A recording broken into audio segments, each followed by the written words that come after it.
তুমি চিন্তা করো না, আমি শুধু তোমারই। আর তুমিও ভালো করেই জানো এগুলো সব নাটক। আরোহী আর কথা শেষ করতে পারল না। পেছন থেকে তার ছোট বোনের আওয়াজ ভেসে এলো। আচ্ছা রাখছি, পরে কল করছি। কথাটা বলেই আরোহী কলটা কেটে দিল। আপু, তুমি এখানে? আর আম্মা তোমায় খুঁজে খুঁজে হয়রান। তুমি রাতের বেলায় একা একা ছাদে কি করছো? কিছু না, এমনি ঘুম আসছিল না তাই। আয়াত কিছুক্ষণ আরোহীর দিকে তাকিয়ে মিনমিনে গলায় বলল, ঘুম আসছিল না নাকি অন্য কিছু? আয়াত, তুই দিন দিন বড্ড ফাজিল হয়ে যাচ্ছিস। দাঁড়া, ছোট আব্বুর কাছে বিচার দেব। ভাইয়াকে পেয়ে যাচ্ছ বলে এখন আমার সাথে এভাবে কথা বলছো? তুমি ভুলে যাচ্ছ তোমার প্রেমের সময় আমি তোমাকে অনেক সাহায্য করেছি। আরোহীও সাথে সাথে উত্তর দিল। সাহায্য কি আর তুমি এমনি এমনি করেছো? ডজন ডজন চকলেট তোমাকে কে কিনে দিত? আয়াত মুখ বাঁকিয়ে নিচে নেমে গেল। আরোহী তার যাওয়ার দিকে তাকিয়ে ভাবতে লাগলো, আর তো মাত্র কয়েকটা দিন, তারপর শেষ। তার সকল অভিনয় থেকে মুক্তি পাবে সে। আয়াতের ডাকে তার ধ্যান ভাঙে এবং সে দ্রুত পায়ে নিচে নেমে আসে। এই হলো আরোহী। এবার অনার্স দ্বিতীয় বর্ষে পড়ে তিনি। 1 বছর প্রেম করার পর তার প্রেমিকের সাথেই তার বিয়ে ঠিক হয়েছে। আগামীকাল তার হবু শ্বশুর বাড়ি থেকে তাকে আংটি পরাতে আসবে। এই নিয়েই পুরো বাড়িতে হই হুল্লোড়ে মেতে আছে। আয়াত তার ছোট চাচার মেয়ে। সে এবার এইচএসসি পরীক্ষা দিবে। আহাতের বাবা আর আরোহীর বাবা আপন দুই ভাই মিলে মিরপুরে তাদের নিজস্ব বাসায় থাকেন। তারা দুভাই ব্যাংকে কর্মরত। মধ্যবিত্ত পরিবার হলেও তারা তাদের সন্তানদের কখনো অভাব বুঝতে দেননি। আরোহী বাড়ির বড় মেয়ে। তার ছোট ভাইয়ের নাম রাহুল। আয়াতরা দু বোন। তার ছোট বোনের নাম আশা। আরোহীর পছন্দের মানুষটি হলো সিদ্ধার্থ চৌধুরী। তাদের পারিবারিক ব্যবসা রয়েছে। বাপ চাচাদের মতো সিদ্ধার্থও 28 বছর বয়সে কঠোর পরিশ্রম করে তার নিজস্ব ব্যবসা প্রতিষ্ঠান দাঁড় করায়। খুব অল্প সময়েই তাদের প্রতিষ্ঠান সফলতা অর্জন করে। দেশে বিদেশে তাদের অনেক নামডাক রয়েছে। সিদ্ধার্থ চৌধুরীর এই সফলতা দেখে অনেক মেয়েই তার জন্য পাগল। তবে কেউ তার সামনে এসে কিছু বলার সাহস করেনি। তার গম্ভীর স্বভাব সম্পর্কে সবারই ধারণা রয়েছে। দরকার ছাড়া একটি কথাও তার পছন্দ না বলা। আর রাগের কথা বাদই দিলাম, এটা সবসময় তার নাকের ডগায় থাকে। তারা এই স্বভাবের জন্য অফিসে সবাই তাকে অনেক ভয় পায়। আরোহীর সাথে পরিচয় হওয়ার পর এই প্রথম কোনো মেয়েকে তার ভালো লাগে এবং একসময় তাকে ভালোবেসে ফেলে।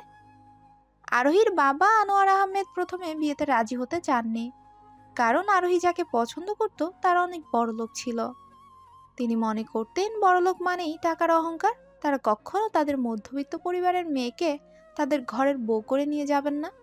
কিন্তু সিদ্ধার্থের পরিবারের সাথে পরিচয় হওয়ার পর তার ধারণাই পাল্টে যায়। সকাল থেকেই বাড়িতে বিরাট আয়োজন চলছে। ছোট বড় সকলেই নানান কাজে ব্যস্ত।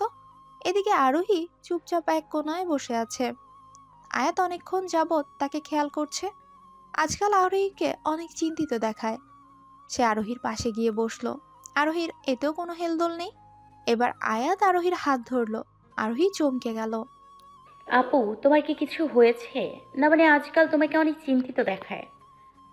আয়াতের কথা শুনে আরোহী তার দিকে তাকিয়ে থাকলো, কিছু বলল না। দেখতে দেখতে দুপুর হয়ে গেল। আরোহীর মা শেফালি বেগম তাকে তাড়া দিলেন তৈরি হওয়ার জন্য। আজ আরোহী নীল রঙের একটা জামদানি শাড়ি পরেছে আর আয়াত গোলাপি কালার লেহেঙ্গা পরেছে। তাদের রেডি হতে নিচ থেকে রাহুলের চিৎকার চেঁচামেচি ভেসে আসছে। আয়াত তৎক্ষণাৎ দৌড়ে নিচে চলে গেল। আয়াত নিচে নামতে নামতে দেখলো চৌধুরী বাড়ির সকলেই এখানে উপস্থিত। সে এক কোনায় তার মায়ের পাশে গিয়ে দাঁড়ালো। আয়াতের মা রূপা বেগম সকলের আপ্যায়নে ব্যস্ত।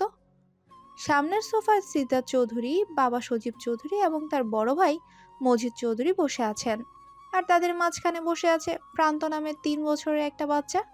সে মজিদ চৌধুরীর বড় ছেলে রায়হান চৌধুরীর একমাত্র ছেলে। সিদ্ধার্থরা দু ভাই। তার ছোট ভাইয়ের নাম সোহান, এবার ক্লাস 5-এ পড়ে। মসজিদ মজিদ চৌধুরী 2 ছেলে মেয়ে। মেয়ে বড়, ছেলের নাম রায়হান ও ছোট মেয়ের নাম রিপা। রিপা আয়াতের বয়সী। এই হলো চৌধুরী বাড়ির সাজানো গোছানো পরিবার।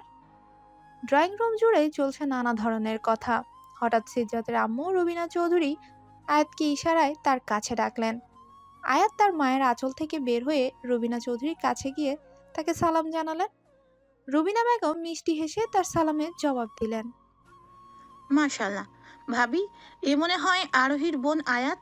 আরোহীর মুখে অনেক শুনেছি তোমার কথা। পাশ থেকে বলে উঠলেন রূপা বেগম। ভাবি, আপনার মেয়ে অনেক মিষ্টি, আমার অনেক পছন্দ হয়েছে। বাড়িতে আরেকটা বিবাহযোগ্য ছেলে থাকলে আমিও আপনার মেয়েকে আমার বাড়ির বউ করে নিয়ে যেতাম। রুবিনা বেগমের কথা শুনে আয়াত লজ্জায় মাথা নিচু করে ফেলল। পাশে থেকে সোহান বলে উঠল। মা, আমি আসি তো। আয়াতের দিকে তাকিয়ে বলে উঠল। আজ থেকে আমি তোমাকে বউ বলে ডাকবো। তার কথা শুনে উপস্থিত সকলেই হেসে দিল। পাশে থাকা সিদরাত একবার আয়াতের দিকে তাকিয়ে আবার মোবাইল নিয়ে ব্যস্ত হয়ে পড়ল। আয়াত সিদরাতের দিকে তাকানোর সাহস পেল না। যতবারই এই লোকটার সাথে দেখা হয়েছে ততবারই কোনো না কোনো অঘটন সে ঘটিয়েছে। একটু পর আরোহীকে নিচে আনা হয় এবং সিদরাতের পাশে বসানো হয়। সুন্দরভাবে আংটি পরানোর কাজও শেষ হয় এবং তারা সকলেই চৌধুরী বাড়িতে ফিরে যায়। দুপরিবারের সম্মতি থাকায় সামনের মাসেই তাদের বিয়ের তারিখ ঠিক করা হয়। আজ আয়াত বায়না ধরেছে সে আরোহীর সাথে ঘুমাবে। আরোহী ফোনে কিছু একটা করছিল, অমনি আয়াতের কণ্ঠ ভেসে এলো। আপু, তুমি ওই রসকসহীন মানুষটাকে কিভাবে ভালোবাসলে বলো তো? না আছে মুখে হাসি আর না আছে কথায় মধু। তুমি তার প্রেমে পড়লে কেমনে? আরোহী এক পৈশাচিক হাসি দিয়ে বলে। আমি তোমাকে ভালোবাসি কখন বললাম? আর আমি কখনোই তার প্রেমে পড়িনি। আয়াত চমকে তার আপুর দিকে তাকায়। আপু কি বলতে চাইছে? সে তো তাকে ভালোবেসে বিয়ে করছে, তাহলে এটা কেন বলল? কেন? আয়াত কিছু বলতে যাবে তার আগেই আরোহী তাকে ধমক দিয়ে বলল। চুপচাপ ঘুমা, একটাও কথা বললে ঘর থেকে বের করে দেব। আরোহী চুপচাপ শুয়ে পড়ে আর ভাবতে থাকে, তাহলে কি আপু সিদ্ধার্থ ভাইয়াকে ভালোবাসে না? তাহলে এতদিন এগুলো কি ছিল, আর বিয়ে বা করছে কেন? আজ শুক্রবার, আরোহী ঘুম থেকে উঠেই রেডি হচ্ছে। আজ সিদ্ধার্থের সাথে বিয়ে শপিং করতে যাবে। সিদ্ধার্থ চায় বিয়ের সকল জিনিস আরোহীর পছন্দ মতো কেনা হোক। শেফালি বেগম আয়াতকেও তার সাথে পাঠিয়ে দিল। যদিও আয়াত যেতে চায়নি, বড় আম্মুর জোরাজোরিতেই যেতে রাজি হয়। সিদ্ধার্থ তাদের বাড়ির সামনে তাদের জন্য অপেক্ষা করছে। একটু পরেই আরোহী আর আয়াত বের হয়ে আসে। আরোহীকে দেখেই সিদ্ধার্থ মুচকি হেসে গাড়ির দরজা খুলে দেয়। আয়াতকে দাঁড়িয়ে থাকতে দেখে তেজি কণ্ঠে বলে ওঠে। উঠছো না কেন? আয়াত আশ্চর্য দৃষ্টিতে একবার সিদ্ধার্থের দিকে তাকিয়ে গাড়িতে উঠে বসে এবং মিনমিনে গলায় বলে। কি অসভ্য লোক! আপুকে দরজা খুলে বসালো আর আমাকে ধমকাচ্ছে দেখো। মনে হয় আন্টি ছোটবেলায় মুখে মধু দিতে ভুলে গেছে। কি হলো, মিনমিন করে কি বলছো? যা বলার জোরে বলো। আমার ঘাড়ে কয়টা মাথা যে আপনাকে নিয়ে কিছু বলবো? হোয়াট? সিদ্ধার্থের ধমকে আয়াতের হুঁশ ফিরে এলো। এতক্ষণ আনমনে কি বলে ফেললো সে? সিদ্ধার্থ, তুমি শুধু শুধু ওর পেছনে লাগছো কেন? আরোহীর কথা শুনে সিদ্ধার্থ বলল। তোমার বোনকে বলে দাও মিনমিনে গলায় যা বলেছে সবই আমার কানে এসেছে। এমন কথা আবার শুনলে খবর আছে। এই লোকের কি কান রে বাবা! শপিং মলে আসার পর তারা অনেক শপিং করে, তবে আয়াত কিছুই কেনেনি। প্রান্তর মা জিনিয়ার সাথে তার অনেক ভালো সম্পর্ক হয়ে গেছে।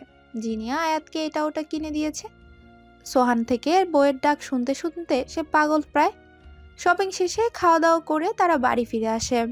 দেখতে দেখতে তাদের বিয়ের দিনও চলে আসে। এর মধ্যে ঘটে যায় আর একটা ঘটনা। গায়ে হলুদের দিন সিদ্ধার্থ লুকিয়ে আরোহীর রুমে এসে বসে আছে তাকে সারপ্রাইজ দিতে। আরোহী তার ফোনটা রুমেই ফেলে আসে আর সেটা আনার জন্যই আয়াতকে তার রুমে পাঠায়। আয়াত আজ হলুদ শাড়ি পরে হালকা সেজেছে। হলুদ ফর্সা গায়ে শাড়িটা বেশ মানিয়েছে। সে হেলে দুলে রুমে প্রবেশ করতেই একটা শক্তপোক্ত হাত তার মুখ চেপে তাকে দেয়ালের সাথে আটকে ধরে। আয়াত অনেক ভয় পেয়ে যায়। রুম অন্ধকার থাকায় সে তার মুখ দেখতে পাচ্ছে না। চিৎকারও যে করবে তারও কোনো সুযোগ নেই। সে ছাড়া পাওয়ার জন্য ছুটাছুটি করতে থাকে। সিদ্ধার্থ আরোহী ভেবেই আয়াতের মুখ আটকে ধরে যাতে চিৎকার করতে না পারে। ভয় পেও না, আমি হলুদের সাজে তোমাকে কেমন লাগে সেটা নিজের চোখে দেখার লোভ সামলাতে পারলাম না। তোমাকে সবার আগে হলুদ আমি লাগাবো। কথাটা বলেই সিদ্ধার্থ তার হাতে থাকা হলুদ আয়াতের কোমরের অংশে কাপড় সরিয়ে সেখানে আলতো হাতে লাগিয়ে দেয়। সিদ্ধার্থের হাতের ছোঁয়া শরীরে লাগতেই আয়াতের শরীর কেমন শিউরে ওঠে। এক অদ্ভুত কাঁপুনি শুরু হয়। খিচে চোখ বন্ধ করে ফেলে সে। চোখের কোনা বেয়ে জল গড়িয়ে পড়তে থাকে। এ প্রথমবার এই অনুভূতির সাথে তার পরিচয় হলো। অজানা ভয় জেঁকে ধরেছে তাকে। ভয়ে কেঁদে দেয় সে। আয়াতের কাঁপুনি সিদ্ধার্থ টের পায়। সে দুষ্টুমি স্বরে বলে, আমি চাই তুমি আমার জন্য হালাল হও, এরপরে আমাদের মধ্যে দূরত্ব শেষ হোক। একটু থেমে আয়াতের কানের কাছে মুখ নিয়ে ধীর গলায় আবার বলতে শুরু করে, কিন্তু তুমি যেভাবে কাঁপছো, আমি কিন্তু নিজেকে ঠিক রাখতে পারবো না। পরে কিছু ভুল হয়ে গেলে আমার দোষ দিতে পারবো না। আয়াতের মনে হয় তার শ্বাস আটকে আসতে চাচ্ছে। 17 বছরের জীবনে এই প্রথম কোনো পুরুষ তার এত কাছে। আমি কিন্তু সিদ্ধার্থ কথা শেষ করতে পারল না, তার আগেই রুমের বাতি জ্বলে উঠল। সিদ্ধার্থ সেদিকে তাকাতেই আশ্চর্য হয়ে যায়। আরোহী তার সামনে দাঁড়িয়ে আছে। তাহলে সে কাকে? সামনে তাকাতেই আয়াতের কান্না মাখা মুখ তার সামনে আসে। সিদ্ধার্থ ছিটকে দূরে সরে যায়। আয়াত কিছু না বলে হাত দিয়ে কান্না আটকে দৌড়ে ঘর থেকে বের হয়ে যায়। আরোহী ওভাবেই দাঁড়ানো। কি হচ্ছে সে কিছুই বুঝতে পারছে না। সে তো আয়াতকে তার রুমে পাঠিয়েছিল তার ফোন আনার জন্য। আয়াত এত দেরি করছে দেখে সে নিজেই এসেছে ফোন নিতে। সে ভাবতেও পারেনি এখানে এসে এমন এক দৃশ্য দেখবে। সিদ্ধার্থ মাথা ঝুঁকিয়ে বসে পড়ে, দুহাত দিয়ে মাথার চুল আঁকড়ে ধরে। শেট, এটা আমি কি করে ফেললাম? আগে শিওর হওয়া উচিত ছিল এটা আরোহী কি না। আরোহী জিজ্ঞাসু দৃষ্টিতে তার দিকেই তাকিয়ে আছে।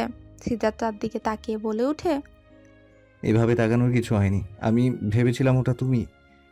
তুমি এখানে আসবে একবার তো আমাকে জানাতে পারতে। কে জানতো তোমার জায়গায় তোমার বোন চলে আসবে? সিদ্ধার্থ এ বিষয়ে আর কথা বা না বাড়িয়ে আরোহীর সাথে কথা বলে বাড়ি ফিরে যায়। ওই ঘটনার পর আয়াত ভাবে সে আর কখনোই অসভ্য মানুষটার সামনে যাবে না। যদিও সে জানে সিদ্ধার্থ তাকে আরোহী ভেবেই হলুদ দিয়েছে, তবুও সে দোষী। কেন সে না দেখে এমন করতে গেল? কেন কেন? যেই ভাবা সেই কাজ। আজ আরোহীর বিয়েতে সে অনেক মজা করবে ভেবেছিল, কিন্তু এখন সে দরজা বন্ধ করে বসে আছে ঘরে। একটু পরপর তার মা এসে তাকে ধমকিয়ে যাচ্ছে বের হওয়ার জন্য। হঠাৎ কারো ধাক্কায় দরজা খুলে যায়। সিদ্ধার্থকে দেখে আয়াত ভয় পেয়ে যায়। তার কপালের রগগুলো ফুলে আছে, চোখ অসম্ভব লাল। হঠাৎ তার এমন রাগের কারণ ধরতে পারল না আয়াত। সিদ্ধার্থের সাথে সাথে তার বাড়ির মানুষও এতক্ষণে এসে পড়েছে। সিদ্ধার্থ 2 কদম এগিয়ে যায়। আয়াত ভয়ে পেছাতে যাবে, তার আগেই সিদ্ধার্থ তার হাত শক্ত করে ধরে নেয়। আয়াত চমকে তার দিকে তাকিয়ে থাকে। কি হচ্ছে এসব? হাত ধরে টেনে তার আব্বু সামনে এনেছে। সিদ্ধার্থ গম্ভীর গলায় বলে ওঠে, আপনার অনুমতি থাকলে আমি আয়াতকে বিয়ে করতে চাই এক্ষুনি। চৌধুরী বাড়ির ড্রয়িং রুম চলেছে পিনপতন নীরবতা। একটু পরপর আয়াতের ফোপানোর আওয়াজ আসছে। রুবিনা বেগম তার মাথায় হাত বুলিয়ে দিচ্ছে। তিনিও নিরুপায়। তার ছেলে যে এত বড় কাণ্ড ঘটালো, এখন এই মেয়েকে কি সান্ত্বনা দেবেন তিনি? কি দোষ ছিল আমার? আমার সাথে এমন কেন হলো? যাকে এতদিন বড় অপুর স্বামী কল্পনা করে এসেছি, সে এখন আমার স্বামী। আনমনেই ভেবে চলেছে আয়াত। কাঁদতে কাঁদতে হেঁচকে উঠে গেছে আয়াতের। কয়েক ঘন্টার ব্যবধানে তার জীবনের মোড় পাল্টে গেল। চৌধুরী বাড়ির বউ সে। ভাবতেই তার শরীর কাঁটা দিয়ে উঠছে। ভাইয়ের চোখে দেখে আসা মানুষটা তার স্বামী। এটা কিভাবে মেনে নিবে সে? কাঁদিস না মা, আমরা সবাই আছি তো, সব ঠিক করে দিব। তুই একটু শান্ত হ মা। আয়াত কিছু বলার আগেই সিদ্ধার্থ বাড়িতে ঢুকে। সব সময় জেল দিয়ে সেট করা চুলগুলো উস্কো খুস্কো হয়ে কপালে পড়ে আছে। চোখ দুটো অসম্ভব লাল। সব সময় পরিপাটি হয়ে থাকা ছেলেটার এই অবস্থা দেখে কেঁদে দেয় রুবিনা বেগম। বাজান, কি অবস্থা করেছিস নিজের? সিদ্ধার্থ কিছু না বলে আয়াতের দিকে এগিয়ে যায়। তাকে এগিয়ে আসতে দেখে আয়াত ভয়ে জেরিনের হাত আঁকড়ে ধরে। উঠো। পেছন থেকে রুবিনা বেগম জিজ্ঞেস করেন, কোথায় নিয়ে যাবি ওকে? উঠ, রুমে। অনেক রাত হয়েছে, তোমরা না ঘুমিয়ে এখানে কি করছো? সিদ্ধার্থের সোজাসাপটা উত্তরে সবাই ভ্যাবাচাকা খেয়ে যায়। এত কিছু হয়ে গেল, ও এখন এত শান্ত কিভাবে? আয়াত উঠছে না দেখে সিদ্ধার্থ তাকে উঠানোর জন্য তার হাত ধরে। জেরিনের হাত আরো শক্ত করে ধরে আয়াত আয়াত, যা মা, অনেক রাত হয়েছে, তোর বিশ্রামের প্রয়োজন। রুবিনা বেগমের কথায় আয়াত তার দিকে তাকায়। রুবিনা বেগম ইশারায় তাকে যেতে বলে। উঠতে বলেছি আমি, ভাবির হাত ছাড়। এতক্ষণে মুখ খুললেন সজীব চৌধুরী। কি হচ্ছে সিদ? দেখছো না ও ভয় পাচ্ছে? সিদ্ধার্থ চিৎকার করে ওঠে। হাত ছাড়তে বলেছি তোকে। সিজ্জাতের চিৎকারে আয়াতের অন্তরাত্মা কেঁপে ওঠে। ভয়ে সে জেরিনের হাত ছেড়ে দেয়। সিজ্জাত টানতে টানতে তাকে রুমে নিয়ে যায়।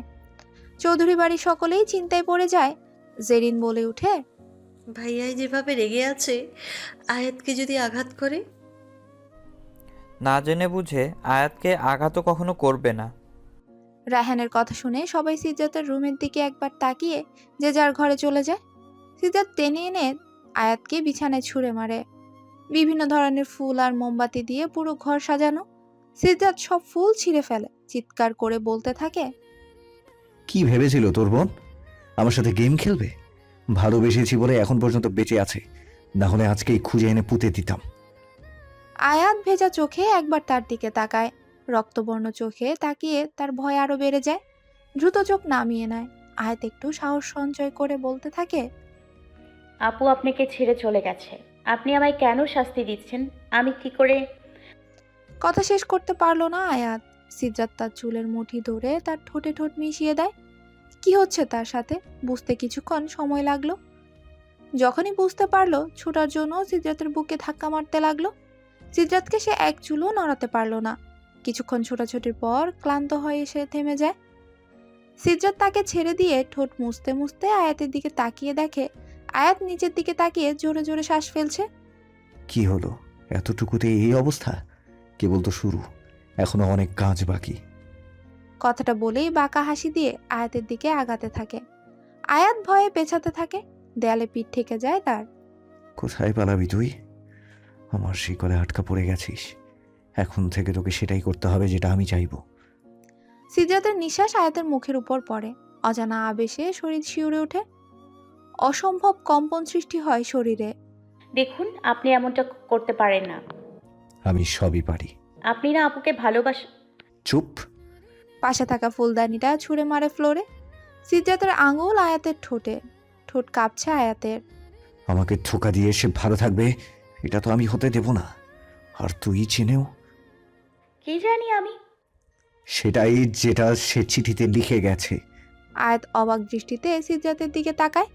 কি জানি আমি কি লিখেছে আপু চিঠিতে? ব্যাস, আর কথা নয়। তোর অনেক শখ ছিল না আমাকে কষ্টে দেখার? এবার তুই বুঝবি কষ্ট কাকে বলে। কথাটা বলেই সিজ্জাত আয়াতের ওড়না একটানে খুলে ফ্লোরে ছুঁড়ে মারে। আয়াতকে আর কিছু বলার সুযোগ না দিয়ে তার ঘাড়ে মুখ লাগায়। আয়াত সহ্য করতে না পেরে সিজ্জাতের শার্ট আঁকড়ে ধরে। সিজ্জাত তাকে কোলে করে বিছানায় নিয়ে যায়। আয়াত অনেক ছুটাছুটি করেও শেষ রক্ষা পেল না। কোনো ছাড় দেওয়া হলো না তাকে। গভীর রাত, অন্ধকার ঘরে ফুপিয়ে ফুপিয়ে কাঁদছে আয়াত। গোসল করে একটা তোয়ালে পরে বের হয়ে এলো সিজ্জাত। আয়াত আস্তে আস্তে ধীরে বসা থেকে উঠে নত মস্তিষ্কে ওয়াশরুমে ঢুকে যায়। ঝর্ণার পানি শরীরে পড়তেই শরীর জ্বলে উঠে তার। সারা শরীরে কামড়ের দাগগুলো চোখে পড়ে। অঝরে কান্নায় ভেঙে পড়ে আয়াত। কেন তার জীবনটা এভাবে নষ্ট হয়ে গেল? তার আপুর করা ভুলের শাস্তি কেন তাকে এভাবে পেতে হচ্ছে? কেন? কে দিবে তার জবাব? এভাবে কতক্ষণ কেটেছে জানা নেই। সিদ্ধার্থ বেডশিট চেঞ্জ করে আয়াত আসছে না দেখে দরজায় টোকা দেয়। 2 মিনিটে বের হবি, আর যদি আমাকে ভেতরে আসতে হয় তাহলে আমি কি করতে পারি তোর ধারণা নেই। 2 মিনিট পার হওয়ার পরেও আয়াতের কোনো সাড়া শব্দ নেই। কথা কানে যায় না নাকি আমি আসবো? দরজা খুলে বের হয়ে আসে আয়াত। পরনে তার তোয়ালে, সেটা দিয়েই টেনে টুনে পুরো শরীর ঢাকার চেষ্টা চালিয়ে যাচ্ছে। সিদ্ধার্থ তার দিকেই তাকিয়ে থাকে। কি লুকাতে চেষ্টা এত? লজ্জায় আয়াতের নত মাথা আরো নত হয়ে যায়। আজ যা হয়েছে, এরপর এই মানুষটার চোখে আর কখনো কি চোখ রাখতে পারবে সে? সিদ্ধার্থ আলমারি খুলে তার শার্ট আয়াতের উপর ছুঁড়ে মারে। আয়াত সেটা তুলে নিয়ে আবার ওয়াশরুমে চলে যায়। একবার নিজের দিকে তাকায়, শার্টে তার মতো আরো একজন অনায়াসেই ঢুকে যাবে। বের হয়ে দেখে সিদ্ধার্থ ল্যাপটপ নিয়ে বসেছে। আয়াত শার্ট নিচের দিকে টানতে থাকে। তার দিকে একবার তাকিয়ে চোখ নামিয়ে নেয় সিদ্ধার্থ।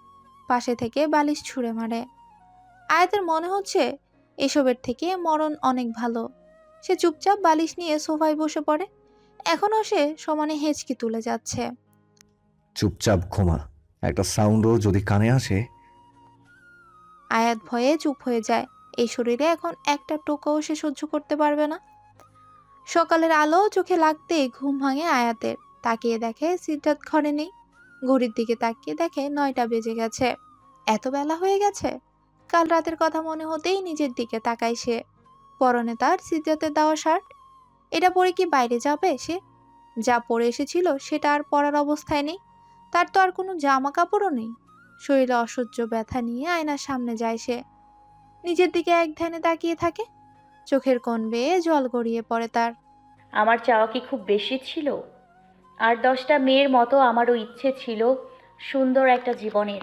আয়াত চোখ মুছে ফ্রেশ হয়ে সোফায় বসে থাকে।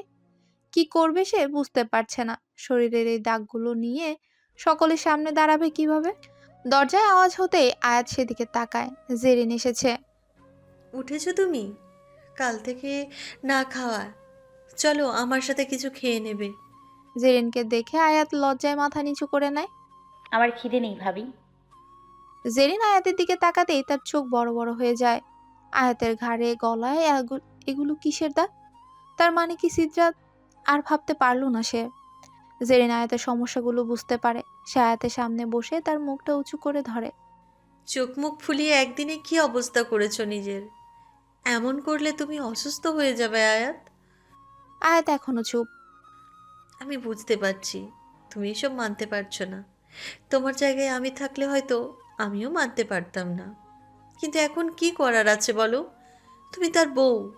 তোমাকে কাছে পাওয়ার অধিকার তার আছে। আয়াত জেরিনকে জড়িয়ে ধরে কান্না করে দেয়।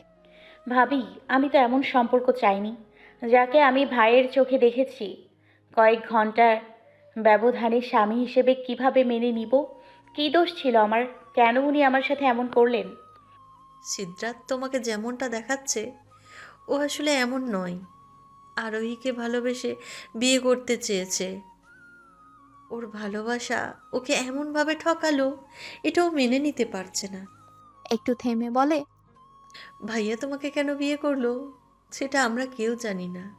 তবে এটুকু বলতে পারি, ভাইয়া যখন তোমাকে বিয়ে করেছে তোমার জীবন সে নষ্ট করবে না।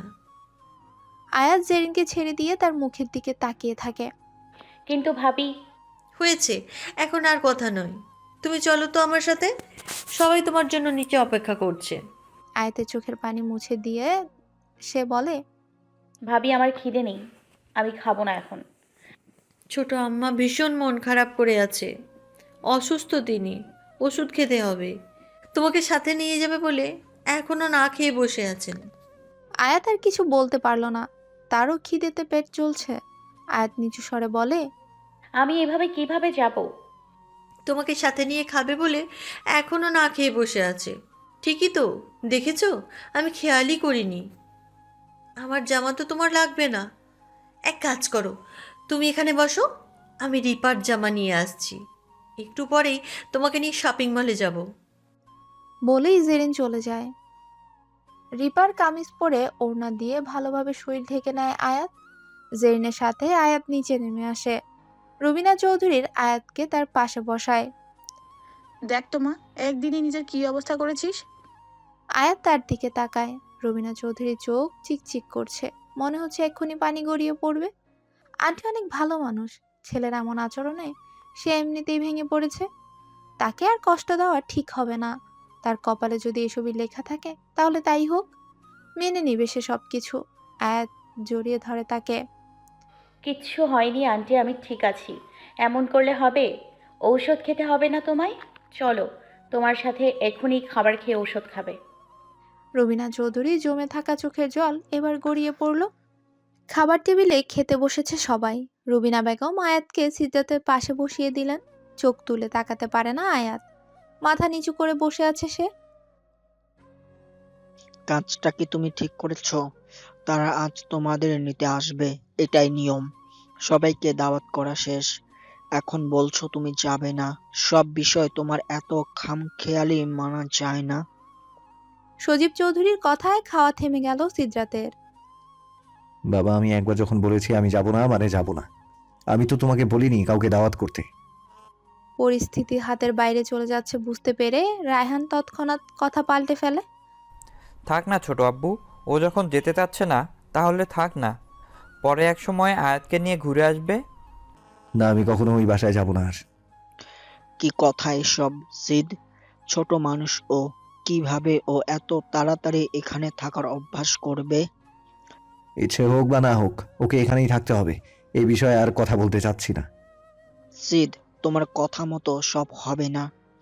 ধমকে ওঠেন সজীব চৌধুরী। ওর বিষয়ে যেটা আমি বলবো সেটাই ফাইনাল। আয়াতের দিকে তাকিয়ে বলেন, আমার কথার নড়চড় হলে পা কেটে ঘরে বসিয়ে রাখবো। খাবার ফেলে রেখে চলে গেল সে। সিদ, খাবার শেষ করে যা বাবা, এভাবে খাবার ছেড়ে উঠতে নেই। সজীব চৌধুরীর দিকে তাকিয়ে, দিলে তো আমার ছেলেটাকে ডাকিয়ে। হয়েছে এবার তোমার শান্তি? কাল সারা দিন না খেয়েছিল, এখন একটু খেতে বসেছে আর তুমি শুরু হয়ে গেলে। হয়েছে রুবিনা, তুমি তো তোমার চোখ বন্ধ করে রেখেছ। তোমার ছেলে যে এমন একটা কাজ করলো, কোনো শাসন কি করেছো তুমি? 28 বছরের ছেলেকে কি শাসন করব? আর সিদ কি কখনো কারো কথা শুনেছে যে আজ শুনবে? ও যখন যেটা ভালো মনে করে সেটাই করবে। হ্যাঁ, সেটাই। তোমার 28 বছরের ছেলে 17 বছরের মেয়েকে জোর করে বিয়ে করে আনলো। এতে যে কি ভালো আছে আল্লাহ তাআলাই ভালো জানে। রেগে মেগে উঠে চলে গেছেন সজীব চৌধুরী। পেছন থেকে মজিদ চৌধুরী বলে উঠে, খাবার শেষ করে মজিদ চৌধুরী ও রায়হান উঠে নিজেদের ঘরে চলে গেল। স্তব্ধ হয়ে বসে থাকে আয়াত। তুই ঠিক বলেছিস ছোট, আমারও তাই মনে হচ্ছে। জীবনের এত বড় ডিসিশন সিদ না ভেবে নিবে না। জেরিনও তার শাশুড়ির কথায় তাল মেলালো। কি হলো নতুন ভাবি? তুমি তো কিছুই খাচ্ছ না। রুবিনা বেগম আয়াতের দিকে তাকায়। খাবার নিয়ে নাড়াচাড়া করছে মেয়েটা, এখনো খাবার মুখে দেয়নি। কি হলো মা, খাচ্ছিস না যে? আয়াত কিছু বলে না। রুবিনা বেগম আয়াতের প্লেট নিজের হাতে নিয়ে তার মুখের সামনে খাবার ধরে। নে হাঁ কর। আয়াতের চোখ বেয়ে জল গড়িয়ে পড়ে। খাবার সামনে নিয়ে কাঁদতে নেই মা। আন্টি, আমার খুব মায়ের কথা মনে পড়ছে। মাও আমাকে এভাবেই খাইয়ে দেয়। এখন থেকে তো আমিও তোর আরেকটা মা। জেরিন আর রিপার মতো তুইও আমার আরেকটা মেয়ে। আর আন্টি কি মা বলে ডাকবি আমায়, ঠিক আছে? আয়াত হ্যাঁ সূচক মাথা নাড়ায়। দেখেছো আম্মু, নতুন ভাবিকে পেয়ে আম্মু এখন আমাদের ভুলেই গেছে। সব ভালোবাসা এখন নতুন ভাবির। রুবিনা চৌধুরী মুচকি হাসে। আয় বস, এখানে তোদেরও খাইয়ে দিচ্ছি। খাওয়া শেষে আয়াতকে একটা পেইন কিলার খাইয়ে দেন জেরিন, আর বলে কোনো সমস্যা হলে তাকে জানাতে। রুবিনা বেগম আয়াতের প্রয়োজনীয় সব জিনিস কিনে এনেছেন। সিদরাত কোনো কাজে বেরিয়ে যায় বাসা থেকে। দুপুরবেলা খাবার শেষ করে যে যার ঘরে আছে। আয়াত একা একা কি করবে বুঝতে না পেরে ব্যালকনিতে গিয়ে দাঁড়ায়। না, কিছু ভালো লাগছে না তার। বাড়ির কথা খুব করে মনে পড়ছে, তবে সেও বাড়িতে যাবে না। চাপা অভিমান কাজ করে তার। কেন তার পরিবার তাকে এই মানুষটার হাতে তুলে দিল? সে কি বোঝা হয়ে গেছিল তাদের? না না, আর ভাবতে পারল না সে। চোখ দুটোও ভেজে গেল তার। মাথা প্রচন্ড ব্যথা করছে। ব্যালকনিতে রাখা দোলনায় বসে পড়ে সে। কাঁদতে কাঁদতে সেখানেই ঘুমিয়ে যায়। চোখের পানি ছিটে পড়ায় হকচকিয়ে উঠে সে। সামনে তাকিয়ে দেখে সিদরাত তার দিকেই তাকিয়ে আছে। যা, আমার জন্য কফি বানিয়ে নিয়ে আয়। আয়াত মাথা নিচু করেই নিচে চলে যায়। বিকেল হয়ে গেছে। কতক্ষণ ঘুমিয়েছে তার কোনো খেয়াল নেই। রান্নাঘরে ঢুকে দেখে কেয়া সকলের জন্য নাস্তা বানাচ্ছে। আপামনি, আপনি এখানে? কি লাগবে বলুন, আমি করে দিচ্ছি। আমি পারবো, তুমি শুধু একটু বলে দাও কফি কিভাবে বানায়। কেয়া হেসে দেয়। এটা তো কোনো ব্যাপারই না, আপনি এখানে বসুন, আমি এক্ষুনি বানিয়ে দিচ্ছি। না না না, আমি খাবো না। উনি বলেছেন ওনার জন্য কফি বানাতে। ও, ছোট ভাইজান খাবে? এ বাড়িতে কে কি খেতে ভালোবাসে আমার সব জানা আছে। এতদিন ধরে এই বাড়ির সকল রান্না আমিই তো করছি। আপামনি বসেন, আমি বানিয়ে দিই। উনি বলেছেন আমাকে বানাতে, তুমি শুধু একটু বলে দাও কিভাবে বানাতে হয়। তুমি দেখো, আমি ঠিক করব। কেয়ার কথা মতো কফি বানায় আয়াত। ঢালতে গিয়ে গরম কফি তার হাতে পড়ে। সাথে সাথে আয়াত চিৎকার করে ওঠে। কেয়া দ্রুত তার হাত পানি ঢালতে থাকে। জায়গাটা লাল হয়ে ফুসকা পড়ে যায়। আয়াত কেয়াকে নিষেধ করে কাউকে কিছু বলতে। কফি নিয়ে এসে উপরে চলে যায়। সিদরাত কফিটা মুখে না তুলে ফ্লোরে ছুঁড়ে মারে। জায়গাটা পরিষ্কার কর। আয়াত আগের মতোই মাথা নিচু করে জায়গাটা পরিষ্কার করে। তার হাত অসম্ভবভাবে জ্বলতে থাকে। দৌড়ে ওয়াশরুমে চলে যায় সে। কলের ট্যাপ ছেড়ে কান্নায় ভেঙে পড়ে। তাকে কষ্ট দিয়ে যে মানুষটা আনন্দ পায়, কিভাবে তার সাথে মানিয়ে নিবে সে? কিভাবে? আমার বউ কোথায়? গম্ভীর কণ্ঠের আওয়াজে বলল সিদরাত। বের হ আমার রুম থেকে। আমি আমার বউ নিব। এরপর যাব রুম থেকে, তার আগে না। সোহানের এমন খাপছাড়া ভাব দেখে রেগে গেল সিদ্রাত। বয়স কত তোর, এখনই বউ বউ করছিস? বউ পাবার জন্য বয়স লাগে না, মনে বয়সই বড় বয়স। বড়দের মতো অ্যাটিটিউড নিয়ে কথাটা বলল সোহান। সোহানের কান টেনে ধরে। আমার মন মেজাজ ভালো নেই, বের হ, না হলে মার একটাও মাটিতে পড়বে না। ভাইয়া কি করছো, লাগছে আমার। লাগার জন্যই ধরেছি। ওয়াশরুমের থেকে বেরিয়ে আসে আয়াত। আয়াতকে দেখে সোহান দৌড়ে তার কাছে চলে যায়। এই তো আমার বউ চলে এসেছে, চলো নিচে সবাই বসে আছে তোমার জন্য। আয়াত সিদ্রাতের দিকে একবার তাকিয়ে নিচে চলে যায়। সকলের সাথে কথা বলে কিছুটা ভালো লাগছে আয়াতের। এবারই সবাই কত মিশুক, একদিনেই তাকে কেমন আপন করে নিয়েছে। অন্ধকারে ছাদে দাঁড়িয়ে সিগারেট খাচ্ছে সিদ্রাত। আরোহী তাকে ছেড়ে চলে গেছে, এটা সে কিছুতেই মানতে পারছে না। হঠাৎ কেউ তার কাঁধে হাত রাখে। পেছনে তাকাতেই দেখে রায়হান। কি রে, তুই আবার এই সব শুরু করেছিস কবে থেকে? সিদ্রাত এক মনে সিগারেটের ধোঁয়া উড়িয়ে যাচ্ছে। কিছু কথা জানার ছিল। সিদ্রাত রায়হানের দিকে ঘুরে দাঁড়ায়। অনুমতি চাইছো কেন, বলো কি জানতে চাও? শীত, তুই চাইলে আরোহীকে খুঁজে বের করা কোনো ব্যাপারই না, তবে তুই কিছুই করলি না। তুই উল্টো আয়াতকে বিয়ে করে নিয়ে আসলি কেন ভাই? 100 ভুলের ক্ষমা আমি করতে জানি, কিন্তু বেঈমানদের জন্য আমার জীবনে কোনো জায়গা নেই। ও আমার ভালোবাসাকে গলা টিপে হত্যা করেছে। সবার সামনে আমাকে অপমান করতে চেয়েছে, ও আমাকে ব্যবহার করেছে ভাই। এবার আমার পালা, আমি ওর বোনকে ব্যবহার করব। আমিও দেখতে চাই বোনের কষ্ট ও কিভাবে সহ্য করে। খুব ভালোবাসে না বোনকে? কথাগুলো ভেবেই বাঁকা হাসে সিদ্রাত। তোদের দুজনের মধ্যে আয়াতকে কেন আনছিস? ওর জীবনটা কেন নষ্ট করছিস? আরোহী আমার জীবনটা নষ্ট করেছে, কি না করেছি আমি ওর জন্য? তার ফলও ওইভাবে দিল। যখন ও অন্য কাউকেই ভালোবাসে, তাহলে আমার সাথে এমন নাটক করার মানে কি ছিল? একটু থেমে আবার বলতে শুরু করে। আমাকে ও কখনোই ভালোবাসেনি। আমার টাকার জন্য আমার সাথে ভালোবাসার অভিনয় করেছে। শপিং, গিফট, ডায়মন্ড, এসবই ছিল তার উদ্দেশ্য। আর আমি ভালোবাসায় এত অন্ধ ছিলাম, কিছুই টের পাইনি। বাকি রইল আয়াতের কথা। আরোহীর চিঠি থেকে জেনেছি, যেটা সে আয়াতের জন্য রেখে গিয়েছিল। সিদ্রাতের কাঁধে হাত রেখে বলে। শীত, এ কয়দিনে আয়াতকে যা দেখেছি, ও এমন কাজ করতেই পারে না। ওর দিকে তাকিয়ে দেখেছিস একবার? একদিনেই মুখটা কেমন শুকিয়ে গেছে। শুধু শুধু বাচ্চা মেয়েটাকে কষ্ট দিচ্ছিস তুই। আমার তাতে কিছু যায় আসে না ভাই, এর থেকে দ্বিগুণ কষ্ট আমি পেয়েছি। আর কেউ না জানুক, আমার তাতে কিছু যায় আসে না ভাই, এর থেকে দ্বিগুণ কষ্ট আমি পেয়েছি। আর কেউ না জানুক ভাই, তুমি তো জানতে আমি আরোহীকে কতটা ভালোবেসেছি। রায়হান কি বলবে কিছু বুঝে উঠতে পারে না। আয়াতের জীবনটা তুই নষ্ট করবি না, আমার এই বিশ্বাসটা আছে তোর ওপর। আর কিছু না বলে দ্রুত পায়ে নিজেই নিচে নেমে যায় রায়হান। সিদ্রাত তার যাওয়ার পানে তাকিয়ে থাকে। ঘরে ঢুকে দেখে আয়াত সোফায় গুটিসুটি মেরে শুয়ে আছে। সিদ্রাত এক টানে তাকে কোলে তুলে নেয়। তৎক্ষণাৎ চোখ মেলে তাকায় আয়াত। নিজেকে সিদ্রাতের কোলে আবিষ্কার করে শরীরে শিউরে ওঠে তার। কি হতে চলেছে ভাবতেই শরীর কাঁপতে থাকে। কি করছেন? প্লিজ নিচে নামান আমাকে। সিদ্রাত তাকে বিছানায় ছুঁড়ে মারে। কালকে কি বলেছিলাম ভুলে গেছিস? আয়াত লজ্জায় ভয়ে পেছনের দিকে যেতে থাকে। দেয়ালে পিঠ ঠেকে যায় তার। হাসতে থাকে সিদ্রাত। আমার শিকলে আটকা পড়ে গেছিস, পালাবার রাস্তা নেই। সকালেই নিজেকে সোফায় আবিষ্কার করে আয়াত। বিছানার দিকে তাকিয়ে দেখে সিদ্রাত এখনো ঘুমিয়ে আছে। পিঠে তার নখের আঁচড়গুলো দৃশ্যমান। কাল রাতের কথা মনে পড়তেই ঘৃণায় শরীর গুলিয়ে ওঠে তার। দ্রুত ওয়াশরুমে গিয়ে ঝর্ণার নিচে দাঁড়ায়। জোরে জোরে শরীর ঘষতে থাকে। এ ছোঁয়া সে কিছুতেই রাখবে না শরীরে। এভাবেই কেটে যায় কিছুদিন। এভাবে কতদিন চলবে? তুমি অফিসে জয়েন করছো না কেন? এই বুড়ো বয়সে একা একা পারি নাকি সব দিক সামলাতে? সজীব চৌধুরীর কথায় বিশেষ গুরুত্ব দিল না সিদ্রাত। এক মনে খেয়ে চলেছে সে। রুবিনা চৌধুরী চুপ রইলেন। এখন বাপ ছেলের মাঝে কথা বললেই ঝামেলা বেঁধে যাবে।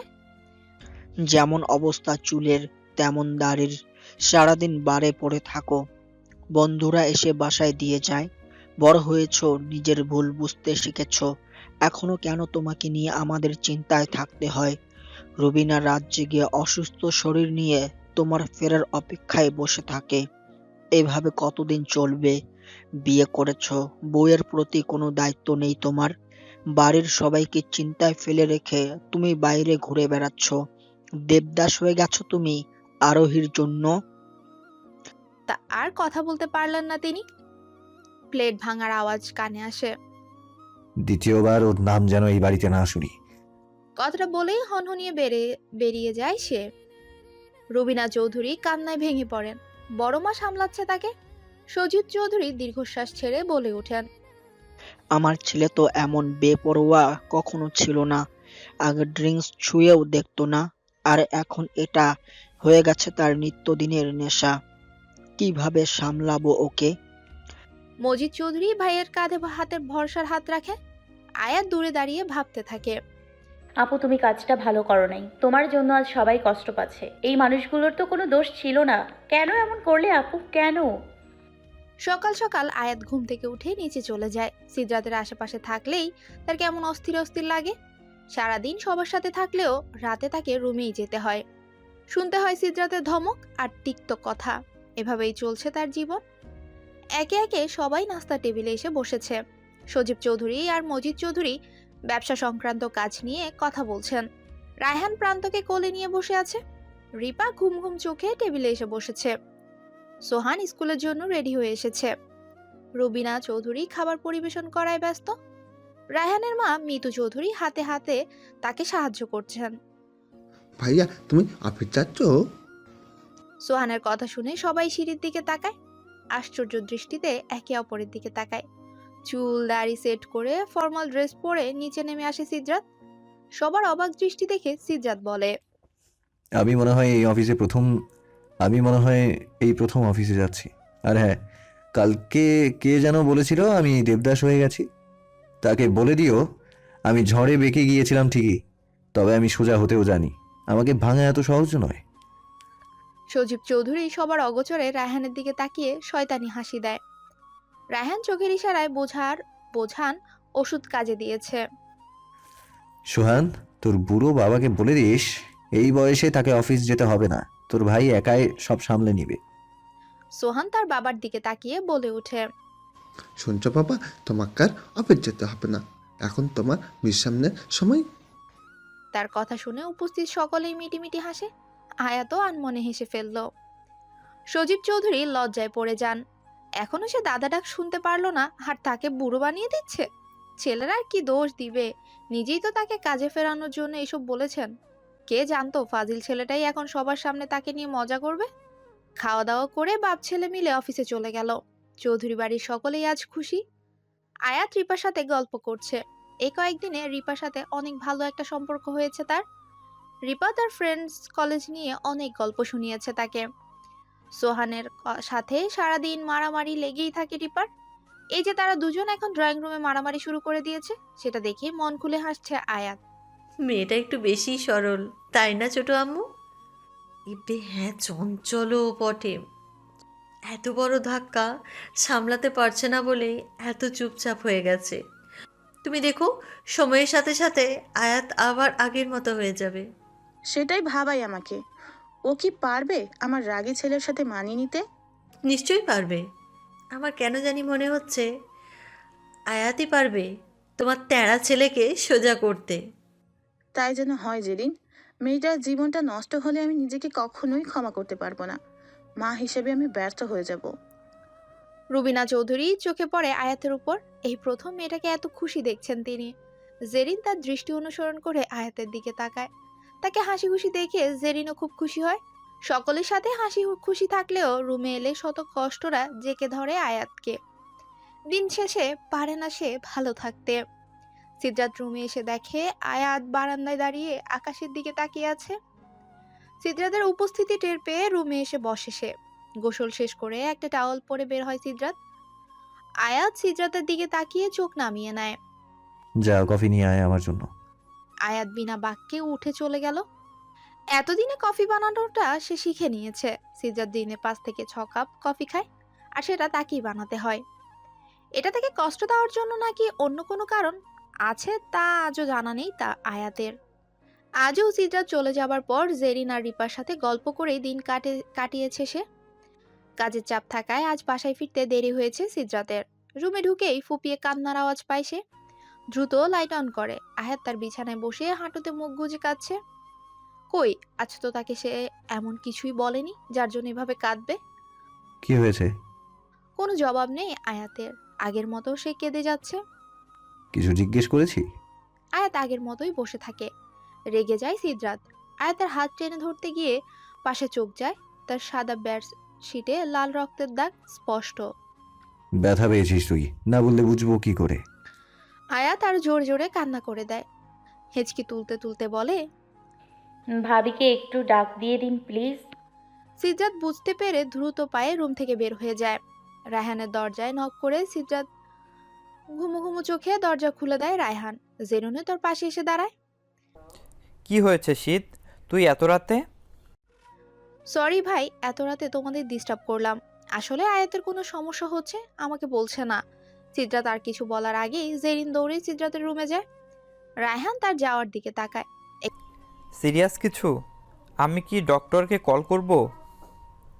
ভাবি গেছে, দেখি কি বলে। একটু পরেই জেরিন ফিরে এসে তার ঘর থেকে কিছু নিয়ে আবার ফিরে যায়। জেরিন, কি হয়েছে আয়াতের? ডক্টর কল করব? রায়হান কথা শুনে জেরিন বলে, আরে না, তার কোনো দরকার নেই।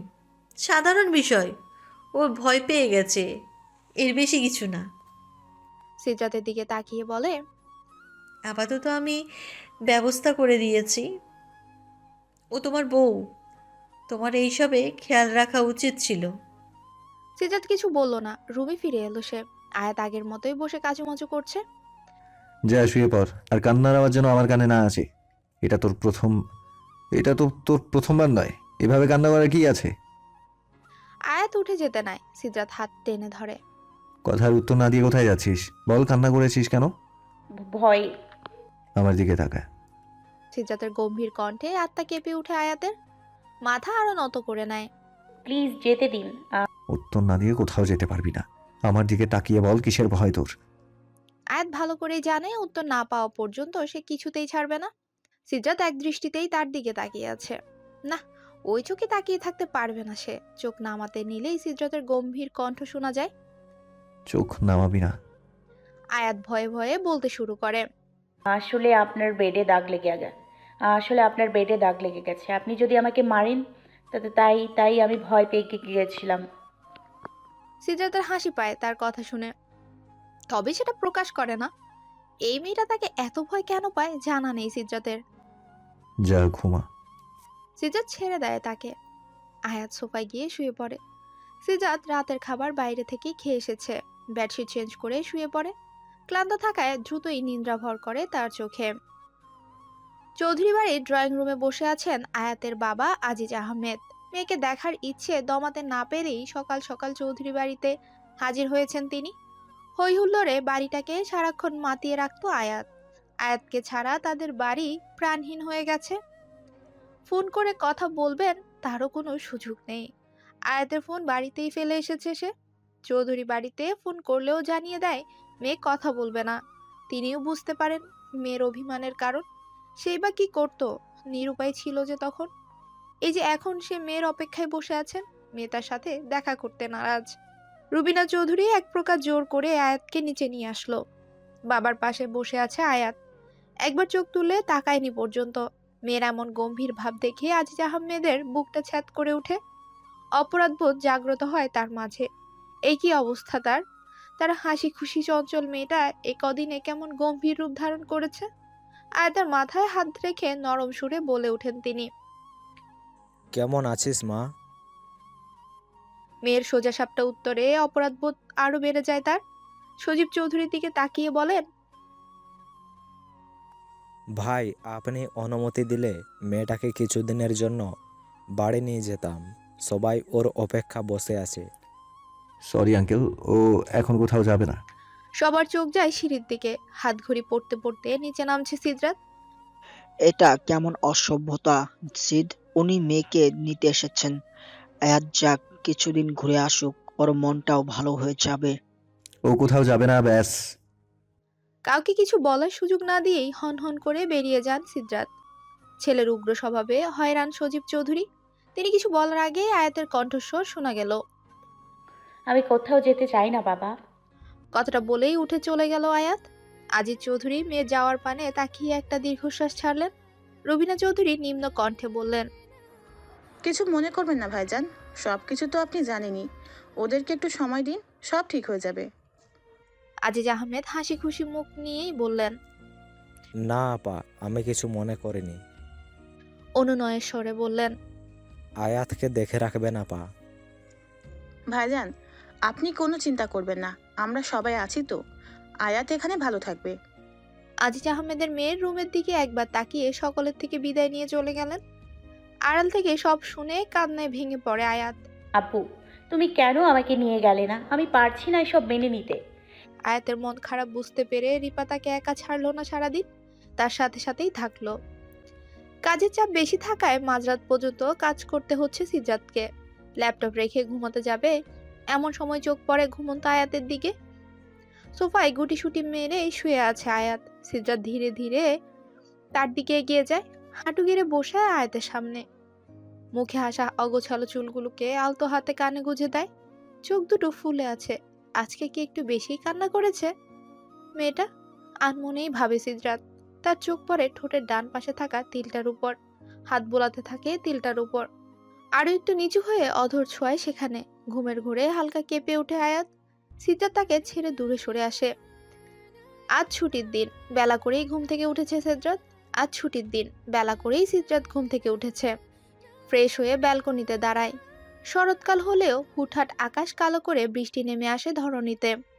এখনো চারপাশটা অন্ধকার। বৃষ্টি নামবে মনে হচ্ছে। তোমার সাথে কথা ছিল আমার। বলো। 15 দিন পরেই আয়াতের এসএসসি পরীক্ষা। তো ছেলের তেরা কথায় রেগে গেলেও প্রকাশ করলেন না সজীব চৌধুরী। এখন থেকে আয়াতের কেন্দ্র অনেক দূর, তাই আয়াত ওর বাবার বাসা থেকে পরীক্ষা দিতে চাইছে। পরীক্ষা দিতে হলে এই বাসা থেকেই দেবে, ওই বাসায় যেতে পারবে না। ঠিক আছে, তুমি না করছো তাহলে যাবে না, তবে তুমি রোজ ওকে করে নিয়ে যাবে। রেগে যায় শীত। বাবা, আমার অনেক কাজ আছে, ওকে কলেজে নিয়ে যাওয়ার মতো ফালতু সময় আমার নেই। রেগে যায় সিদ্ধার্থ। সবার খাওয়া থেমে যায়। সজীব চৌধুরী ছেলের দিকে চোখ রাঙিয়ে তাকায়। ঠিক আছে, তুমি না করছো তাহলে যাবে না, তবে তুমি রোজ ওকে সাথে করে নিয়ে যাবে। তুমি ওকে নিজের ইচ্ছায় বিয়ে করেছো, আমরা কেউ তোমাকে জোর করে বিয়ে করাইনি। তুমি জোর করে বিয়ে করে এখন ওর সাথে এমন করতে পারো না। বউ ও তোমার, ওর খেয়াল রাখা তোমার দায়িত্ব। পারবো না আমি। ওর এই ইনোসেন্ট ফেস দেখে তোমরা ওকে যতটা সহজ সরল মনে করো, ও মোটেও তেমন না। ওকে এত ভালোবাসতে যেও না। ওদের মন লোভ লালসায় ভরা, ভালোবাসা বলতে কিচ্ছু নেই ওদের। নীরবে চোখের পানি ফেলে আয়াত। রুবিনা চৌধুরী উঠে এসে তাকে বুকে জড়িয়ে নেয়। বউ ও তোমার, ভদ্রভাবে কথা বলো। সিদ্ধার্থকে কিছু বলতে না দিয়েই রায়হান বলে ওঠে, ভাই চুপ কর, কি হচ্ছে? এই ছোট একটা বিষয় নিয়ে এত হাইপার হচ্ছিস কেন? আয়াত, তোমার যা লাগবে আমাকে বলবে, আমি এনে দেব, কেমন?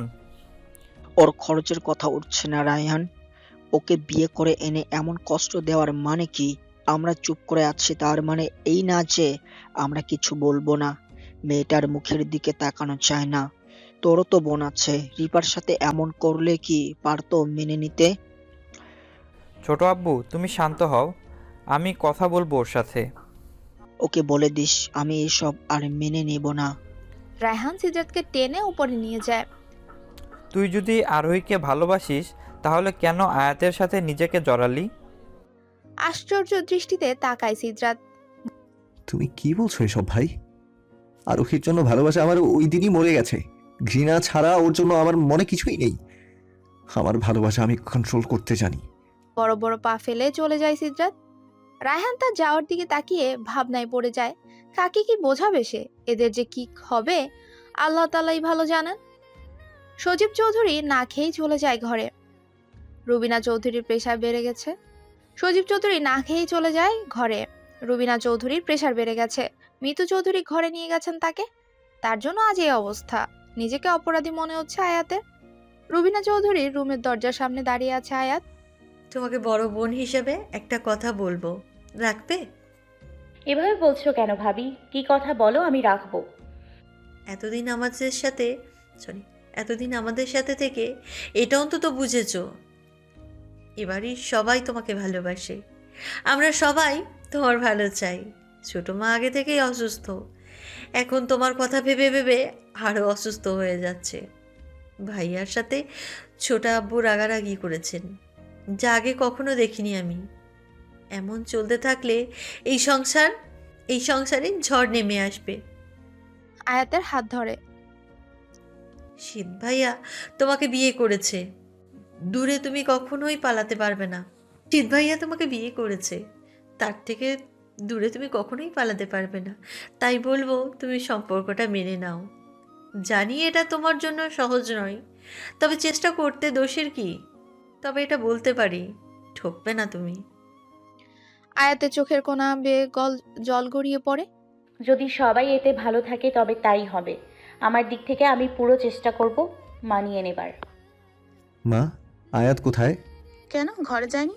আয়াতকে তো আমি অনেক আগেই ঘরে পাঠিয়ে দিয়েছি। না, ঘরে যায়নি। জেরিনের কাছে গেছে হয়তো। মা, রাত 12টা বাজতে চললো, ও এখনো ওদের ঘরে কেন যাবে? তাহলে কোথায় গেল মেয়েটা? উঠতে নাগলেন রুবিনা চৌধুরী। তোমার উঠতে হবে না, তুমি শুয়ে থাকো, আমি দেখছি। হয়তো রিপার রুমে আছে। আসবো? ভাইয়া, বাইরে দাঁড়িয়ে আছো কেন? ভিতরে আসো।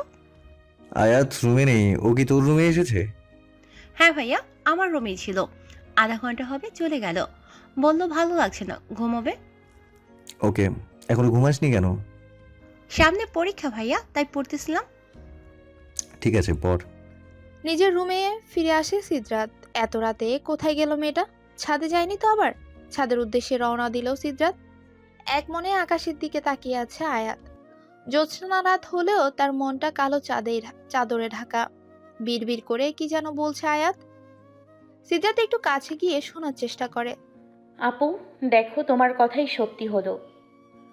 কোনো পঙ্খিরাজ ঘোড়ায় চেপে আমার বর আসেনি। লাল টুকটুকে শাড়ি পরা হয়নি আমার। আমার বর ভালোবাসে না আমাকে, সে তো তোমায় ভালোবাসে। ক্ষণিকের জন্য কাছে টেনে নেয়, প্রয়োজন ফুরিয়ে গেলেই দূরে ছুঁড়ে মারে। তুমি কেন তার সাথে এমন করলে? তুমি এমন না করলে হয়তো আজ আমার জীবনটা অন্য রকম হতো।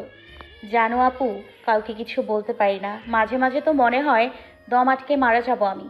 কিভাবে যেন কি হয়ে গেল আপু, আমি কিছু বুঝতেই পারলাম না। একটা ঝড় আমার জীবনটা এভাবে এলোমেলো করে দেবে, এটা আমি কখনোই কল্পনা করিনি। আয়াত, বোন আমার, আমি এই বিয়ে করতে পারবো না। আমি অন্য কাউকে ভালোবাসি, তাকে ছাড়া বাঁচবো না আমি। তাই তার হাত ধরেই চলে যাচ্ছি। সে অপেক্ষা করছে আমার, তুই তো জানিসই সব। আয়াত, বোন আমার, আমি এই বিয়ে করতে পারবো না। আমি অন্য কাউকে ভালোবাসি, তাকে ছাড়া বাঁচবো না আমি। তাই তার হাত ধরেই চলে যাচ্ছি। সে অপেক্ষা করছে আমার, তুই তো জানিসই সব। এই দিকটা একটু সামলে নিস প্লিজ। অনেক কথা বলার ছিল তোকে, তবে সময় হলো না। আমি সুযোগ পেলেই তোকে কল করব। ইতি, আরোহী। তাচ্ছিল্যের হাসি দেয় আয়াত। কেন চলে গেলে আপু, কেন? দেখো তোমার করা ভুলের মাসুল কিভাবে দিতে হচ্ছে আমাকে। তুমি কেন ওনার সাথে এমন করলে আপু? তার তিক্ত কথাগুলো আমি সহ্য করতে পারি না আপু। তুমি প্লিজ ফিরে আসো। ওনাকে বলে দাও আমি জানতাম না, কিচ্ছু জানি না আমি। বলতে বলতে কান্নায় ভেঙে পড়ে আয়াত। ধপ করেই ফ্লোরে বসে পড়ে। ধীরে ধীরে কান্নার গতি কমে যায়। জ্ঞান হারায় সে। আয়াত পড়ে যাওয়ার আগেই সিদ্ধার্থ তাকে ধরে ফেলে। আয়াতকে নিয়ে নিচে নেমে আসে। আয়াতকে নিয়ে নিচে বসে পড়ে। আমি কোনো ভুল করে ফেললাম না তো? না, আর ভাবতে পারলো না সিদ্ধার্থ। আয়াতের মুখের দিকে এক দৃষ্টিতেই তাকিয়ে থাকে। মৃদু সুরে ডাকে, আয়াত। কোনো সারা শব্দ নেই আয়াতে। সিদ্ধার্থ কোলে তুলে নেয় আয়াতকে, সোফায় শুইয়ে দিয়ে কম্বল মেলে দেয় শরীরে। সিগারেট হাতে ব্যালকনিতে চলে যায় সিদ্ধার্থ। আজ রাতে তার আর ঘুম হবে না। জীবন তাকে নিয়ে খুব বাজেভাবে খেলছে। সকাল হতেই ঘুম ভেঙে যায় আয়াতের। আশেপাশে তাকিয়ে নিজেকে সোফায় আবিষ্কার করে। উঠে বসে সে। ধীরে ধীরে মনে করতে থাকে, কাল রাতে সে তো ছাদে ছিল, নিচে এলো কি করে? বিছানায় তাকিয়ে দেখে সিদ্রাতও নেই। মাথাটা ব্যথা করছে, চা খেলে ভালো লাগবে। যেই ভাবা সেই কাজ। ফ্রেশ হয়ে নিচে নেমে আসে। রুবিনা চৌধুরী রান্নাঘরে কিছু একটা করছিলেন। আয়াতকে নামতে দেখেই কাছে ডাকলেন। এত সকালে উঠেছিস কেন? কিছু লাগবে তোর? না মা, তেমন কিছু না। মাথাটা একটু ব্যথা করছিল, তাই ভাবছিলাম চা খেলে যদি একটু ভালো লাগে। আপামনি, আপনি এখানে বসেন, আমি কড়া করে চা বানিয়ে দিচ্ছি। খেলেই দেখবেন ব্যথা দৌড়ে পালিয়েছে। হেসে দিল আয়াত। ঠিক আছে মা, কি বানাচ্ছেন আপনি? আর বলিস না মা, সকালে সিদ আবদার করলো আমার হাতের পায়েস খাবে। পায়েস ওর অনেক পছন্দের খাবার। ও, তাহলে তো আমারও শিখতে হয়। অবাক চোখে তাকায় রুবিনা চৌধুরী। তুই শিখে কি করবি? তোমার ছেলেকে রান্না করে খাওয়াবো। যখনই আমার উপর রাগ করবে তখনই মুখের সামনে পায়েস ধরবো, তাহলে আর আমাকে বকতে পারবে না। খিলখিলিয়ে হেসে উঠল আয়াত। রুবিনা চৌধুরী অবাক হয়ে তাকিয়ে রইলেন। পর মুহূর্তেই হেসে দিলেন তিনিও। ঠিক আছে মা, আমি শিখিয়ে দিব তোকে। সকাল থেকে চৌধুরী বাড়িতে উৎফুল্ল মনে ঘুরে বেড়াচ্ছে আয়াত। এবারই সবাই তাকে অনেক ভালোবাসে, শুধুমাত্র ওই লোকটা বাদে। ওই লোকটার জন্য সবাইকে কেন কষ্ট দিবে? আর কান্না করবে না সে। আল্লাহ তার ভাগ্যে যা রেখেছেন তাই হবে। আয়াতের হঠাৎ এমন পরিবর্তনের কোনো কারণ খুঁজে পেল না সিদ্রাত। খাবার শেষ করে উঠে যাচ্ছে সিদ্রাত। পেছন থেকে আয়াতের ডাকে থেমে যায়। এই প্রথম আয়াত নিজে থেকে ডাকছে তাকে। পেছন ফিরে তাকায় সিদ্রাত। আসার সময় আমার জন্য চকলেট নিয়ে আসবেন। আর হ্যাঁ, জলদি বাসায় ফিরবেন। সিদ্রাত সহ উপস্থিত সকলেই ভ্যাবাচাকা খেয়ে যায়। যে মেয়েটা কালকে অবধি কথা বলা তো দূরে বিষয়, মাথা উঁচু করে তাকানোর সাহস পেত না, সেই মেয়েটাই এখন তাকে উপহার করছে। চোখ রাঙিয়ে চলে গেল সিদ্রাত। উপস্থিত সকলেই উচ্চস্বরে হেসে দিল। কিরে মা, তোর হঠাৎ এত পরিবর্তন? বাবা, তোমার ছেলে তো জানে না কাকে বউ করে এনেছে। এবার বুঝবে আমি কি জিনিস। রুবিনা চৌধুরী বললেন। এভাবেই হাসি খুশি থাকিস মা, আমরা সব সময় তোর সাথে আছি। আয়াত জড়িয়ে ধরে রুবিনা চৌধুরীকে। আজও দেরি করে বাড়ি ফিরে সিদ্রাত। আয়াত তার জন্য অপেক্ষা করতে করতে এই ড্রয়িং রুমে ঘুমিয়ে গেছে। এখানে শুয়ে আছো কেন? সিদ্রাতের ধমকে দ্রুত উঠে বসে আয়াত। এভাবে ধমকাচ্ছেন কেন? ভয় লাগে না বুঝি আমার? ফাজলামি বাদ দিয়ে রুমে গিয়ে ঘুমাও। হনহনিয়ে চলে গেল সিদ্রাত। আয়াত তার পিছনেই দৌড় লাগালো। আমার চকলেট কই? নাই। নাই মানে? আনেননি আপনি? না। আয়াত বিড়বিড় করে বলল। কেমন কিপটা লোক, বউকে সামান্য চকলেটই খাওয়াতে পারে না। বিড়বিড় করা শেষ হলে একে আগে খাবার বাড়তে বলো। খাবার শেষ করে রুমে ঢুকে দেখে আয়াত ঘুমিয়ে গেছে। বাইরে বৃষ্টি পড়ায় শীতে জড়সড় হয়ে আছে আয়াত। কম্বল মেলে দিয়ে পাশের টেবিলে চকলেটের বক্স রেখে দেয় সিদ্রাত। বেডেই শুয়ে আয়াতের দিকে তাকিয়ে থাকে সে। বিলাসবহুল ডুপ্লেক্স বাড়ি সিদ্রাতদের। বাড়ির সামনে বড় বাগান, দেখেই বোঝা যায় খুব যত্ন করে গড়া হয়েছে এটা। সেখানে আপাতত চকলেট নিয়ে ছুটছে আয়াত। তার পিছু পিছু ছুটছে রিপা আর সোহানা। দূরে চেয়ারে বসে মায়ের হাতে খাচ্ছে প্রান্ত, আর তাদের ছোটাছুটি দেখে খিলখিল করে হেসে উঠছে। সিদ্রাত ব্যালকনিতে দাঁড়িয়ে তাদের কার্যকলাপ দেখছে। কেন জানে আয়াতের হাসি মুখটা দেখলেই তার মনটা ভালো হয়ে যায়। মেয়েটাকে আর কষ্ট দিতে চায় না সে। আমার আগেই শিওর হওয়া উচিত ছিল। একটা চিঠির ওপর ভিত্তি করে আমার এমন করা উচিত হয়নি। মাথা ঠিক ছিল না আমার। তখন শুধু মনে হয়েছে তুই অপরাধী, তুই সব জেনেও চুপ ছিলি, তাই আমি এমন করেছি। না হলে তোকে এভাবে কষ্ট দিতাম না আমি। কথাগুলো ভেবে অপরাধবোধ কাজ করছে সিদ্রাতের। রুবিনা চৌধুরীর ডাকেই ধ্যান ভাঙে তার। মায়ের সাথেই নিচে চলে যায় সে। ড্রয়িং রুমে বসে টিভিতে কার্টুন দেখছে আয়াত আর সোহান। সোফায় বসে ফোন চালাচ্ছে সিদ্রাত। সদর দরজা দিয়ে প্রবেশ করে রায়হান। সিদ্রাতের পাশে বসে এক ঢোকে এই গ্লাসের পুরো পানি শেষ করে সে। কোথায় গিয়েছে রে, এত ক্লান্ত দেখাচ্ছে? ওই একটু বাইরে গেছিলাম কাজে, আসার সময় লাইব্রেরিতে গিয়েছিলাম আয়াতের বই কিনতে। সিদ্রাত কিছু না বলে ফোনে মনোযোগ দেয়। তুই এখনো অফিস যাসনি? তোমার জন্য বসেছিলাম, কাজের ব্যাপারে একটু কথা ছিল। চল তাহলে একসাথে যাওয়া যাক। আয়াত, তোমার প্রয়োজনীয় সব কিছু এনে দিয়েছি, তুমি দেখে নিও, আর কিছু লাগলে আমায় জানাবে, কেমন? রায়হানের কথায় হ্যাঁ সূচক মাথা নাড়ায় আয়াত। সারাদিন আনন্দের সাথেই কাটে আয়াতের। এবারই সকলের সাথেই তার ভালো একটা সম্পর্ক হয়ে গেছে। এখন আর নিজেকে একা লাগে না তার। আজকাল সিদ্রা তো তার আগের মতো কথা শোনায় না তাকে।